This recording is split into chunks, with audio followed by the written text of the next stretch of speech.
আসসালামু আলাইকুম। সবাইকে শুভেচ্ছা জানাচ্ছি। মাসুম মাহবুব দেখছেন ওপেন দ্য ইউটিউব চ্যানেল এবং মাসুম মাহবুব ফেসবুক পেজ। প্রিয় দর্শক, বেশ কিছু গুরুত্বপূর্ণ খবর আছে আপনাদের জন্য। সংক্ষিপ্ত সময়ের জন্য আমি আপনাদের সেই খবরগুলো দেবার চেষ্টা করছি। পৃথিবীর যে প্রান্ত থেকে যারা দেখছেন সবার জন্য শুভেচ্ছা, ভালোবাসা। আমি দেখতে পাচ্ছি যে যেখান থেকে দেখছেন আপনাদের কমেন্টগুলো আমি পড়ছিলাম বসে। সবচেয়ে বড় গুরুত্বপূর্ণ খবরের মধ্যে আজকে যে খবরটি পেলাম, মার্কিন যুক্তরাষ্ট্রের একটি ডেস্ট্রয়ারকে বড় রকম ধাক্কা দিল ইরান। যে আমেরিকা তার ডিস্ট্রয়ার বা ওয়ারশিপের উপর ভর করে ইরানে আক্রমণ করতে চায়, ইরান তাদের সাথে কি খেলাটা খেলল? পাশাপাশি আরো কিছু গুরুত্বপূর্ণ খবর আছে আজকের লাইভ সেশনে। আমেরিকা আসলে মূলত এখন ইরানের কাছ থেকে একটি জিনিস চাইছে, সেটি হলো ফেস সেভিং। ফেস সেভিং বোঝেন তো? মুখ রক্ষা। কারণ পৃথিবীর নাম্বার ওয়ান পরাশক্তি, সুপার পাওয়ার,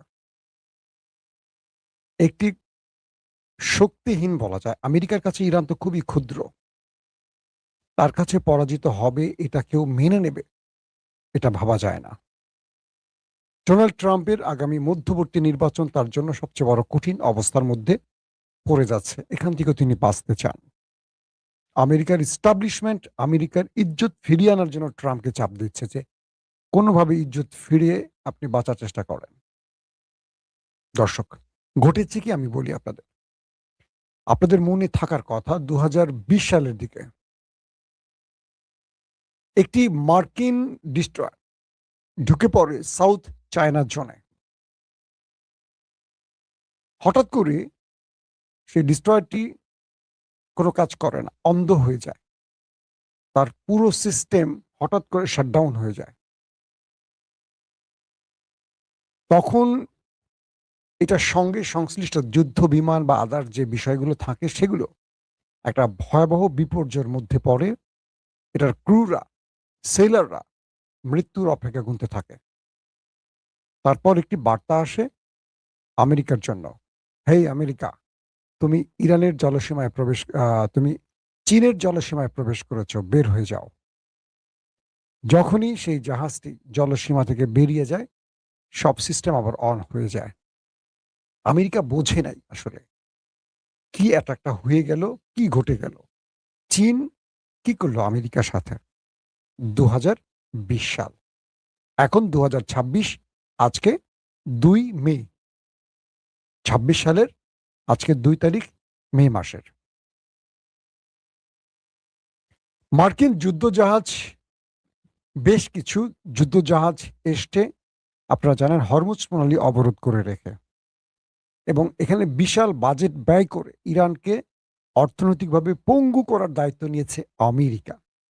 আর ইরান তার নাকের ডগা দিয়ে কিভাবে তার রপ্তানি আর তেল বা গ্যাস রপ্তানি চালিয়ে যাচ্ছে সেই খবরটি আপনাদের দেব আজকে। মানে আমেরিকাকে পুরো বোকা বানিয়ে কি করছে ইরান দেখেন। প্রথম, গালফ কান্ট্রির ওখান থেকে, মানে গালফ জলসীমা থেকে একটি গাইডেড ডিস্ট্রয়ার এগিয়ে আসে ইরানের দিকে। টার্গেট, তারা ইরানে হামলা করবে। তো ইতিমধ্যে আরবে মার্কিন রসদ বাড়ছে, অস্ত্র বাড়ছে, কমান্ডো বাড়ছে, সেনা বাড়ছে, সব প্রযুক্তি আরবে এবং ইসরায়েলে আমেরিকা জড়ো করছে। কারণ আলোচনায় সমাপ্তি না হলে একটা যুদ্ধ হবে, সেই যুদ্ধটা কতদিনের জন্য কেউ জানে না, বাট যুদ্ধ একটা হবে। সেভাবেই সকল প্রস্তুতি নিচ্ছে আমেরিকা, ইসরায়েল, গালফ কান্ট্রি। এই তথ্য তো ইরান প্রতিনিয়ত জানে, তাই তো? তো গালফ জলসীমা থেকে একটি গাইডেড ডিস্ট্রয়ার ইউএসএস হেগেন্স ইউএসএস হেগেন্স এগিয়ে আসে ইরানের জলরাশির দিকে। হঠাৎ করে এটার মধ্যে থাকে প্রায় ৩০০-র অধিক সেলার। হঠাৎ করে এটা অন্ধ হয়ে যায়। অন্ধ মানে কোনো কাজ করে না, টোটাল সিস্টেম অফ হয়ে যায়। বলা হয় এটার বিদ্যুৎ ব্যবস্থা হঠাৎ বন্ধ হয়ে যায়। সাগরে এটা টলমল করে ভাসতে থাকে, না ডানে না বামে, না সামনে না পিছনে। স্রোতের সাথে ভাসতে শুরু করে এবং এই গাইডেড ডিস্ট্রয়ারটি বুঝতে পারে যে এটা আক্রান্ত হয়ে গেছে। এটার ভেতরে যে ৩০০ সেলর থাকে, তারা কান্নাকাটি শুরু করে দেয়, ঈশ্বরের কাছে দোয়া প্রার্থনা শুরু করে দেয়, এবং তারা বুঝতে পারে তাদের উপর একটা বড় আক্রমণ হয়েছে বা আক্রমণ হতে যাচ্ছে। তাদের প্রাণে বাঁচার আর কোনো সুযোগ নেই। এই মুহূর্তে কি করবে তারা? কোনোভাবেই তারা কন্ট্রোল রুমে যোগাযোগ করতে পারে না, যেহেতু এই রণতরী বা ডিস্ট্রয়ার বা ওয়ারশিপ সিস্টেমগুলোতে যদি বিদ্যুৎ ব্যবস্থাটা বন্ধ হয়ে যায়, তাহলে পুরো সিস্টেম অকেজো হয়ে যায়, কোনো সিস্টেম কাজ করে না। তো ডিস্ট্রয়ারটি তখন কি করবে বুঝতে পারে না। কয়েক ঘন্টার জন্য একটা অন্যরকম পরিস্থিতি তৈরি হয় ইউএসএস হেগেন্সে, এবং যারা এটার মধ্যে ছিল, ফাইটার, নাবিক, ক্রু, আমরা যাদেরকে বলছি সেলার, তারা ধরে নেয় তারা আর বাঁচবে না। এই অথই সাগরে এটা যখন অকেজো হয়ে যায়, এবং এটা যখন কোনো কন্ট্রোল রুমে যোগাযোগ করতে পারছে না, কোনো সিস্টেমকে সংকেত দিতে পারছে না, এবং এখান থেকে কোনো কিছু করার সুযোগ হচ্ছে না, একটা কলা গাছের মতো দাঁড়িয়ে থাকে সাগরে, আর পানির স্রোতের সাথে ভাসতে থাকে, কখনো ডানে, কখনো বামে, কখনো সামনে, কখনো পেছনে। তো এই সময়টিতে তারা কি করবে বুঝে উঠতে পারে না। কয়েক ঘন্টা পর হঠাৎ করে বিদ্যুৎ চলে আসে। এরপর তাদের কাছে একটা বিশেষ সংকেত আসে, আউট, চলে যাও। ইউএসএস হেগেন্স গাইডেড ডিস্ট্রয়ারটি দ্রুত সেখান থেকে পেছনে কেটে পড়ে। তারা বুঝতে পারে অল্পের জন্য তাদের জীবনটা রক্ষা হয়েছে, বা তাদেরকে কেউ দয়া করেছে। এখন বলেন, কে করেছে কাজটি? কে করতে পারে? সরকারি খাতায় আসামির নাম নাই, সন্দেহভাজন আছে, কিন্তু প্রমাণিত শত্রুকে বলা যাচ্ছে না। অর্থাৎ আমেরিকার এই পাওয়ারফুল ডিস্ট্রয়ারের সাথে একটা খেলা খেলে দিয়েছে ইরান। ইরান তারা বারবারই বলছে না যে আমাদের কাছে যে কার্ড আছে, আমরা তোমাদের হরমুজ প্রণালীতে, তোমাদের ডিস্ট্রয়ার, তোমাদের ওয়ারশিপ, রণতরীর সাথে কি খেলা খেলবো তোমরা কল্পনাই করতে পারো না। তোমরা যে ইরানের সাথে লড়তে এসেছো, সেই ইরান সম্পর্কে তোমরা ধারণা না নিয়ে এসেছো। তোমরা জানোই না কি করতে পারে তোমাদের সাথে ইরান। এখন পর্যন্ত ইরান যে চুপ আছে, তোমরা হরমুজে ব্লকেড করে রাখছো, ইরান যে চুপ, এটার মূল কারণ হলো ইরান তোমাদেরকে এখনো ছাড় দিচ্ছে, সুযোগ দিচ্ছে পেছনে ফিরে যাবার জন্য, নতুবা তোমাদেরকে এতক্ষণ এখান থেকে পালাতে হতো। ইরান বলছে তোমাদেরকে লাস্ট ওয়ার্নিং দিচ্ছি, হরমুজ প্রণালী থেকে দ্রুত কেটে পড়ো। যদি কেটে না পড়ো, শীঘ্রই আমরা তোমাদের উপর স্ট্রাইক চালাবো। মার্কিন মেরিন সেনা, মার্কিন কমান্ডো, মার্কিন নেভিকে ইরান বলছে দ্রুত হরমুজ থেকে কেটে পড়ো। যদি কেটে না পড়ো, তোমাদের উপর বড় স্ট্রাইক চালাচ্ছি আমরা। ইরান আমেরিকাকে থ্রেট দিচ্ছে। বুঝতে পারছেন আমেরিকা কোন চিপায় পড়ছে? একদিকে তাদের পৃথিবীর সবচেয়ে বড় আধুনিক গাইডেড ডিস্ট্রয়ার ইরানের জলসীমায় পা দেওয়ার সঙ্গে সঙ্গে অন্ধ হয়ে গেল, কিন্তু কেউ প্রমাণ জানে না কোত্থেকে আক্রমণ। এটিকে বলে ইএনপিএস হামলা। অর্থাৎ ইলেকট্রনিক্স কোনো ডিভাইস বা কোনো সফটওয়্যারগত বা কোনো ইন্টারনেটের, এখন তো পুরো পৃথিবী ইন্টারনেট চলে, একটা লিফটও ইন্টারনেটে চলে। সাইবার অ্যাটাক, কত রকম শব্দ আমরা বলি না। একটা সময় আপনাদের মনে আছে, ইসরায়েল ইরানের বিভিন্ন পানি শোধনাগার, বিদ্যুৎ ব্যবস্থা, তাদের পেট্রোল পাম্প, তাদের পারমাণবিক প্রকল্প অকেজো করে দিত ইসরায়েল। তাদের পারমাণবিক প্রকল্পের মধ্যে হঠাৎ করে শর্ট সার্কিটে আগুন ধরে যেত। অটোমেটিক ইসরায়েল সফটওয়্যারে খেলতো বা সাইবার অ্যাটাক চালাতো, বিভিন্ন এনপিএস অ্যাটাক চালাতো, চালিয়ে দিত কাম, মানে উল্টা করে। পাওয়ার পাম্প, তাদের পাওয়ার যেখান থেকে তেল নেওয়া হয়, কি পাওয়ার তো না, সরি পেট্রোল পাম্প, এগুলো অকেজো করে দিত। মনে আছে আপনাদের? আজকে সেই ইরান আমেরিকাকে অন্ধ করে দিচ্ছে, আমেরিকাকে অকেজো করে দিচ্ছে। কল্পনা করেন কোথায় চলে গেছে ইরান। বাংলাদেশও মোটামুটি অনেক দূর এগিয়ে গেছে। আমি বাংলাদেশে কয়েকটা সফলতার গল্প বলে আপনাদের খুব ভালো লাগবে। গত 54 বছর বাংলাদেশ বিশাল বিশাল কিছু অ্যাটাক করেছে। এর মধ্যে একটি হলো চেতনার অ্যাটাক। এখন পর্যন্ত বাংলাদেশের পার্লামেন্টে ফজা পাগলারা ৭১ ছাড়া কোনো শব্দ উচ্চারণ করার সাহসই পায় না, শব্দ খুঁজেই পায় না। এখন পর্যন্ত আমরা দেখছি যে কিছু নেতা ৭১ রাজাকার মুক্তিযুদ্ধের বাইরে একটা শব্দ উচ্চারণ করার ভাষা খুঁজে পায় না। পৃথিবী কোথায় চলে গেছে যে মিসাইল ড্রোন অ্যাটাক চালাচ্ছে না, একটা জাহাজ পানিতে চলছে, কোনো বিদ্যুৎ লাইন নেই, কিচ্ছু নেই, কিন্তু সিস্টেমগতভাবে এটাকে অকেজো করে দিচ্ছে। আগামীর পৃথিবী কত বড় চ্যালেঞ্জিং বুঝতে পারছেন? তলোয়ার কিংবা আগের যেই ওসমানী সালতানাতের আগে বা পরে বা খেলাফতের সময় বা উমাইয়া খেলাফতের যে ব্যবস্থাগুলো এখন তো নেই, কিন্তু আল্লাহর রাসূলের সময় থেকে এই লড়াই তো শুরু। এই লড়াই কিয়ামত পর্যন্ত।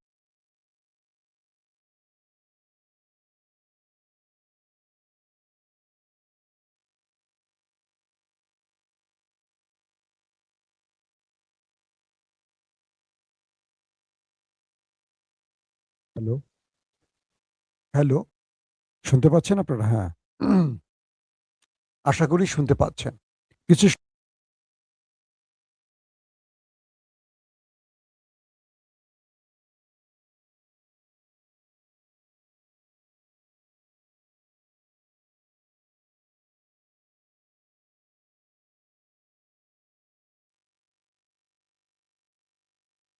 হঠাৎ করে সাউন্ড প্রবলেম। এখন ঠিক আছে বোধহয় না সাউন্ড? দেখেন আপনারা শুনবেন, আমাকে জানাবেন সব ঠিক আছে কিনা। সাউন্ড ছেড়ে দেওয়ার কারণটা কি? এখন ঠিক আছে সাউন্ড ভাই? তো যেই প্রবলেমটা হইছে যে ইরান তার ঘরে বসে শত্রুকে সাগরে অকেজো করে দিচ্ছে। আর দেখেন বাংলাদেশের পার্লামেন্টে এখনো বলা হচ্ছে ৭১, ২৪ কিছু না ৭১। কে বলছেন? ফজা পাগলা, যে নিজে হাতে অস্ত্র নিয়ে যুদ্ধ করে নেই, আরেক কোম্পানি কমান্ডার বলছেন।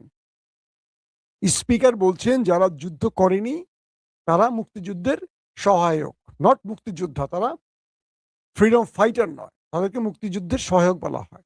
আর তিনি নিজেকে এত বছর ধরে যুগের পর যুগ মুক্তিযোদ্ধা ৯০০ ১,০০০ কি কমান্ডো নিয়ে তিনি লড়াই করেছেন, কত মিথ্যা বলেছেন। দেখবেন যারা মুক্তিযুদ্ধ নিয়ে রাজনীতি করে আর ব্যবসা করে এরা সবগুলো হলো ফেক, মিথ্যাবাদী। আর প্রকৃত মুক্তিযোদ্ধারা কখনো এটাকে বিক্রি করে না। যারা জুলাই যুদ্ধে লড়াই করেছে এরা কেউ বিক্রি করে না, কিন্তু যারা জুলাই যুদ্ধে অংশীদার না তারা প্রতিদিন এটা বিক্রি করে। এটা হলো মূল জায়গা। তো বাংলাদেশের দিকে তাকান। এই কথাটা কেন আজকে বাংলাদেশে নিয়ে বললাম যে বাংলাদেশ কোথায় যাচ্ছে, পৃথিবী কোথায় যাচ্ছে, তুরস্কের দিকে তাকান। তারা বিশাল মার্কিনের ইতিহাসে যে বড় বড় রণতরী সেগুলো বিট করার জন্য নিজেরা রণতরী বানাচ্ছে এবং মোটামুটি তৈরি হয়ে গেছে, ৩০-এর আগে সেটা নামবে। তাদের নিজের আকাশ প্রতিরক্ষা আছে, পঞ্চম প্রজন্মের যুদ্ধ বিমান আছে তুরস্কের নিজের তৈরি। আমাদের কি আছে? এক চেতনার বাইরে আমাদের বাল কিচ্ছু নাই, কিচ্ছু নাই। আর এক চেতনার বাইরে ৫৪ বছরে আমরা কিচ্ছু বানাই নাই। ভারত আমাদের দেশে একটা অ্যাটাক করলে চেতনা পিছন দিয়ে ঢুকে মুখ দিয়ে বের হয়ে যাবে, আর কাউরে খুঁজে পাবে না, সব গিয়ে ইন্ডিয়া পলাবে। আবার যখন দেশ স্বাধীন হবে সবাই এসে বলবে আমরা এই দেশ স্বাধীন করেছি। এটাই নিয়ম। ২৪-এ ফাইট করছে কারা? বসতে কারা ক্ষমতা, কারা খাচ্ছে এখন? যারা ২৪-এ তারা খাচ্ছে না।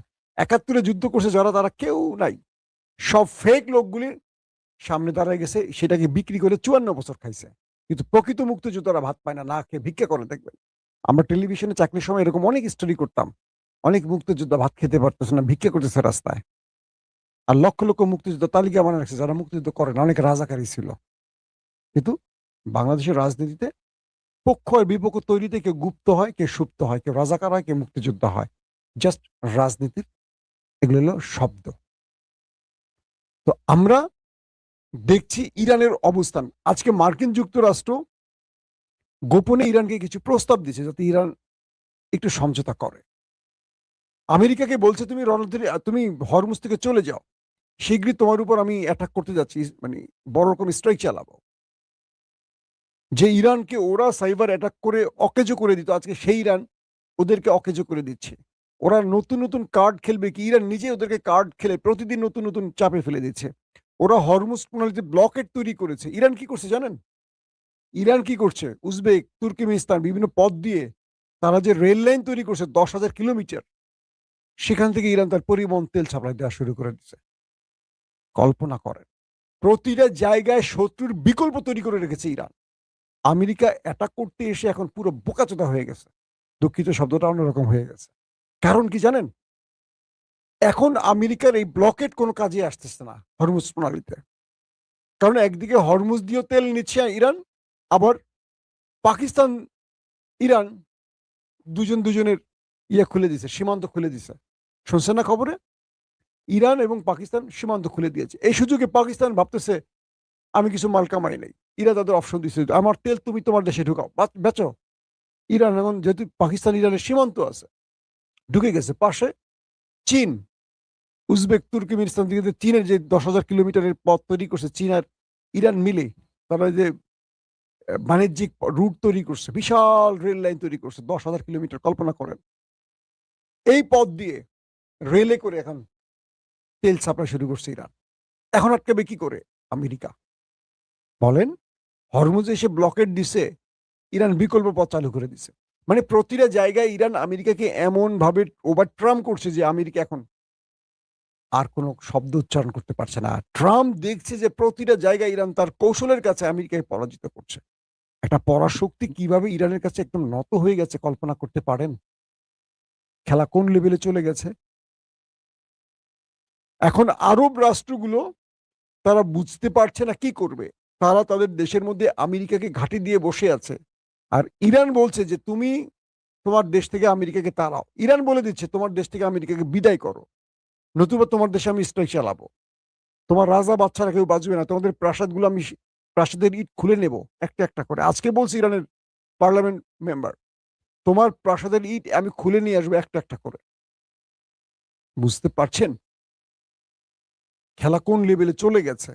তো এই অবস্থার মধ্যে সত্যিকার অর্থে আমেরিকা আরো বড় টেনশনে পড়ে গেছে, ডোনাল্ড ট্রাম্প আরো বড় টেনশনে পড়ে গেছে। আসছে দিনগুলো দেখেন, জেরার্ড ফোর্ড, আমেরিকার সবচেয়ে বড় রণতরী, এটা নিখোঁজ হয়ে গেছে, পালায় গেছে, নাই।